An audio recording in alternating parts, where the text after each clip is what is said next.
से कम आंखें अब खोले। अभी ठीक से एक हफ्ता भी नहीं बीता है, देख लिए जिस उद्देश्य से हम लोग आज यहाँ बैठे हैं कि हम लोग न्याय कहाँ जाए मांगने।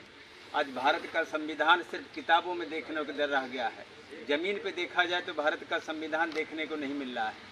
आज हमारी बेटी, हमारे समाज की बेटी स्नेहा कुशवाहा, जो किस तरह से उसकी हत्या कर दी गई, किस साजिशों के तहत और किस वर्ग द्वारा जो है बलात्कार और हत्या की गई, और उस हत्या को किस तरह से लीपा पोती प्रशासन कर रहा है साथियों, हम किसी से छुपा नहीं है। किस तरह की मौत हुई, किस तरह से पोस्टमार्टम लिया, किस तरह से पंचनामा किया, किस तरह से फाइनल रिपोर्ट लगा करके प्रशासन जो है इस मामले को दबाने का काम कर दिया है। और ये आज की घटना नहीं है, हाथरस की बात देख लीजिए।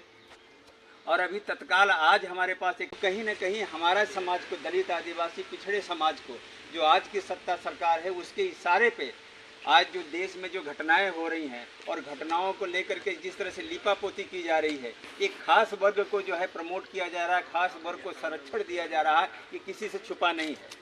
तो हम सभी भाई बहन यहाँ मिल करके अपनी आवाज़ उठाते हैं कि प्रशासन, जो हमारा जिलाधिकारी जो है एक निष्पक्ष जो होता है, हमारे न्याय की मूर्ति के रूप में स्थापित होते हैं, और जो न्याय की मूर्ति होता है साथियों, उसकी नज़र में प्रजा जो होती है या देश का नागरिक होता है, सब समान दृष्टि होता है। वो किसी जाति का हो, किसी धर्म का हो, किसी वर्ग का हो, उसके साथ न्याय मिलने के।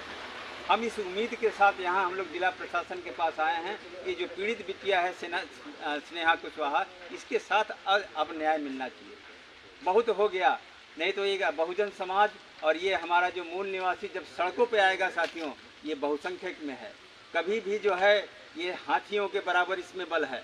अगर प्रशासन इसके देखता है कि ये कुछ क्या करने वाले हैं, तो जानवर की तरह ज़िंदगी जीने वाले हैं और ये पशुता की ज़िंदगी जीने वाले हैं, अशिक्षित लोग हैं। लेकिन जब ये अशिक्षित लोग, अगर ये जो पशुता के जीवन जीने वाले पिछड़े लोग जिस दिन अगर बिगड़ गए साथियों, इस देश को बदल देगा साथियों, इस प्रशासन को हिला कर रख देगा।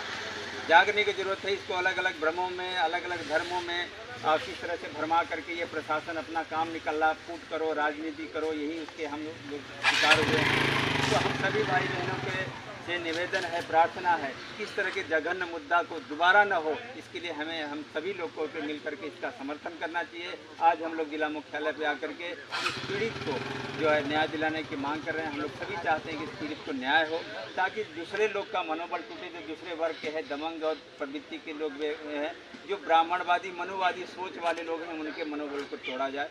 तो बातें ज़्यादा ना करते हुए मैं यही बातों से अपनी बात को विराम दूंगा कि इस बच्ची के न्याय के लिए हम सब की नैतिक जिम्मेदारी बनती है, चाहे वो किसी जाति के हो, धर्म का हो।